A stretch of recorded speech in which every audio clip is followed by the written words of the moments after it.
کرام السلام علیکم ورحمۃ اللہ وبرکاتہ۔ اردو ٹی آئی ٹی امیدوار راجدھانی میں کریں گے مظاہرہ۔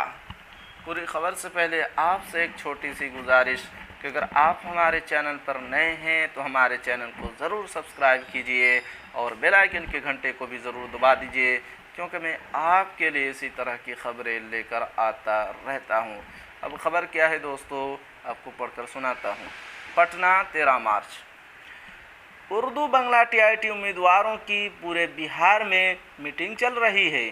پورے بہار کے امیدوار پٹنہ میں رزلٹ جاری کرنے کے لیے احتجاج و مظاہرہ کریں گے۔ اردو بنگلہ ٹی آئی ٹی سنگھ کے ریاستی صدر مفتی حسن رضا امجدی نے وزیر تعلیم سے مطالبہ کیا کہ اردو ٹی آئی ٹی کا رزلٹ جاری کرنے پر جلد فیصلہ کریں۔ قانون سازیہ میں آواز اٹھانے کے لیے حزب اختلاف کے سابق leader M L C professor Ghulam Ghaus, doctor M L C Khalid Anwar, Yuva RJD کے ریاستی صدر ایم ایل سی قاری صہیب کی جتنی تعریف کی جائے کم ہے۔ اس وقت ضرورت ہے وزیر اعلیٰ سے مل کر بات کرنے کی۔ اراکین قانون سازیہ کے ذریعہ ایوان میں اٹھائے گئے سوالوں کا جواب بالکل مثبت آیا ہے۔ انہوں نے دوسرے ممبران سے بھی اس معاملے کو ایوان میں اٹھانے کا مطالبہ کیا ہے۔